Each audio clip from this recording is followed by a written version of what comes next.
မင်္ဂလာပါအခုချိန်မှာဆိုလို့ရှိရင်ကျမတို့မြန်မာပြည်မှာဆိုရင်ຫນွေဥရာသီရောက်လာပြီမျိုးပူပြင်းတဲ့ရာသီဥတုမှာကျမတို့တွေကိုလက်လှုပ်ရှားမှုများတာပဲဖြစ်ဖြစ်အားကစားလောက်တာပဲဖြစ်ဖြစ်ပြေးတာလမ်းလျှောက်တာပဲဖြစ်ဖြစ်ကျမတို့ရဲ့ခန္ဓာကိုယ်ကရေဓာတ်တွေအများကြီးဆုံးရှုံးတတ်ပါတယ်ဆိုပါစို့ကျမတို့ရေအရမ်းစာနေတဲ့ခါမှာ store ဆိုင်တစ်ခုကိုသွားတယ်အဲ့ဒီ store ဆိုင်ရဲ့စင်မှာ flavor drinks တွေအများကြီးရှိတဲ့ sport drinks တွေနောက်ပြီးလို့ရှိရင်ဒစိမ့်မျိုးစုံရှိတဲ့ပေါ့နော်တောက်ရည်ဓာတ်နဲ့အမျိုးမျိုးရှိတယ်ပြီးတော့ကျင်ညာတွေမျိုးစုံကလည်းသူတို့ရဲ့ကုန်တစိမ့်တွေကိုပို့ပြီးတော့မှလူကြိုက်များလာအောင်ပို့ပြီးတော့မှတောက်ချင်လာအောင်အမျိုးမျိုးကျင်ညာကြတယ်ပေါ့နော်ဒါပေမဲ့တစ်ခါမှမတွေ့ဘူးတဲ့ကျင်ညာတာကတော့ဒီတစ်ခွက်တောက်ပြီးတာနဲ့တစ်သက်လုံးတောက်စရာမလိုတော့ဘူးတစ်သက်လုံးအတွက်လုံလောက်သွားပြီတစ်သက်လုံးအတွက်ရေမစာတော့ဘူးဆိုပြီးတော့မှကျင်ညာတဲ့ဒီ drinks ပေါ့နော်ကျင်ညာတွေကျွန်မတစ်ခါမှမတွေ့ဘူးပါနဲ့တောက်စရာနဲ့ပတ်သက်ပြီးတော့မှသခင်ယေရှုခရစ်ကနေပြီးတော့တမန်ကျမ်းစာထဲမှာအောဖွယ်ရာကောင်းတဲ့အရာတစ်ခုကိုပြောပြထားတာရှိပါတယ်ဒီအကြောင်းအရာလေးကိုတူတူခွန်အားယူကြရအောင်နော်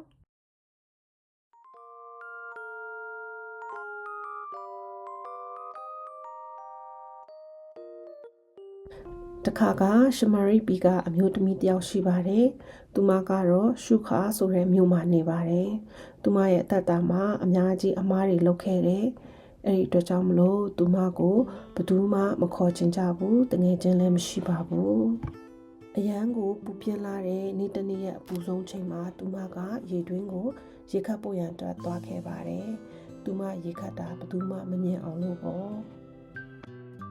သူမရေတွင်းစီကိုရောက်တဲ့အခါမှာလူတယောက်ကရေတွင်းနားမှာထိုင်နေပါတယ်ပြီးတော့အဲ့ဒီလူကသူမစီကရေကိုတောင်းပါတယ်အဲ့ဒီလူကပြောတယ်ဒီရေကိုတောက်တဲ့လူကရေထမ်းငတ်အောင်မယ်ဒါပေမဲ့ငါပေးတဲ့ရေကိုတောက်တဲ့လူကတသက်တာလုံးရေမငတ်တော့ဘူးဆိုမှပြောတယ်အဲ့ဒီအပြင်အဲ့ဒီသူကသူမရဲ့အသက်တာမှာမှားယွင်းခဲ့တဲ့အရာတွေအရာအားလုံးကိုတည်နေတဲ့လူဖြစ်ပါတယ်အဲ့ဒါနဲ့ရှင်မာရိအမျိုးသမီးကတခင်သင်ဟာ prophet တူဖြစ်ရမယ်ခရစ်တော်လို့ခေါ်တဲ့ကယ်တင်ရှင်ကိုကျမသိတယ်သူကြွလာတော့မယ်အဲ့ဒီကယ်တင်ရှင်ကြွလာလို့ရှိရင်အလုံးစုံကိုပြောပြမှာဖြစ်တယ်ဆိုပြီးတော့မှပြောပါတယ်အဲ့ဒီလူကသူဟာကယ်တင်ရှင်ဖြစ်တယ်ယေရှုဖြစ်တယ်ဆိုတဲ့အကြောင်းကိုပြောတဲ့အခါမှာ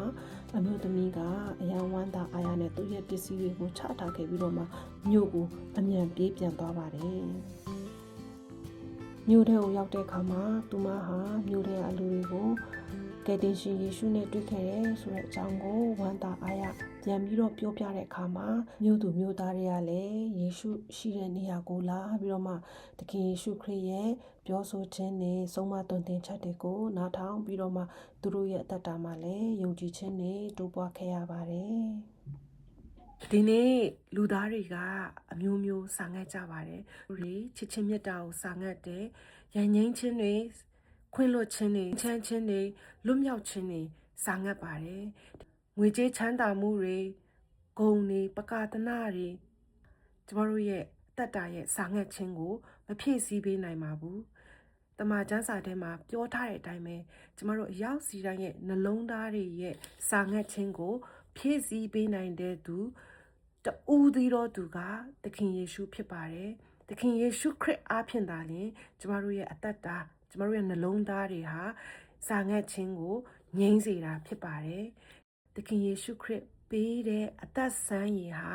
ကျမတို့နှလုံးသားထဲမှာရှိတဲ့စာငတ်ခြင်းကိုတခဏပဲပြေပြောက်စေတာမဟုတ်ပါဘူးမိမိရဲ့အသက်တာမှာသခင်ယေရှုခရစ်ပေးတဲ့အသက်ဆန်းရည်ကိုရရှိပြီးသခင်ယေရှုခရစ်ကိုလက်ခံလိုက်ပြီးဆိုတာနဲ့ဤအရာဟာကျမတို့ရဲ့တပဝတာလုံးအတွက်တာမကဘူးအစင်မပြတ်လို့ပြောတဲ့အတိုင်းနောင်ကပ်ကပါကာလထိတိုင်အောင်ကျမတို့နဲ့အတူအမြဲတမ်းရှိနေတာဖြစ်ပါတယ်